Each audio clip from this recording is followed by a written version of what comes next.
Hi, my name is Nisha and I am a soft skills trainer. Well, आपका जो question है कि English सीखने के लिए इंग्लिश मूवीज़ के कुछ नाम बताइए।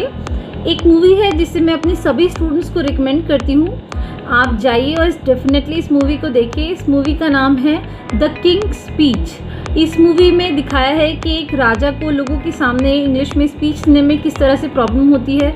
तो बहुत सारी इसमें ट्रिक्स बताई हैं, स्ट्रैटेजीज़ बताई हैं, किस तरह से वो राजा खुद सीख पाता है इंग्लिश बोलना लोगों के सामने। So definitely this movie will help you a lot. इसके अलावा कुछ मूवीज़ हैं जैसे कि the Jurassic Park, Notting Hill, Clueless, Hunger Games, the Queen, the Wizard of Oz, Men in Black, Forrest Gump, the Breakup, the Hangover, 500 Days of Summer, Shawshank Redemption, Castaway, Toy Story and The Social Network. All these movies will help you to learn English. Hey guys, please subscribe my channel and do not forget to press the bell icon to get the notification each time I upload a new video. Thank you.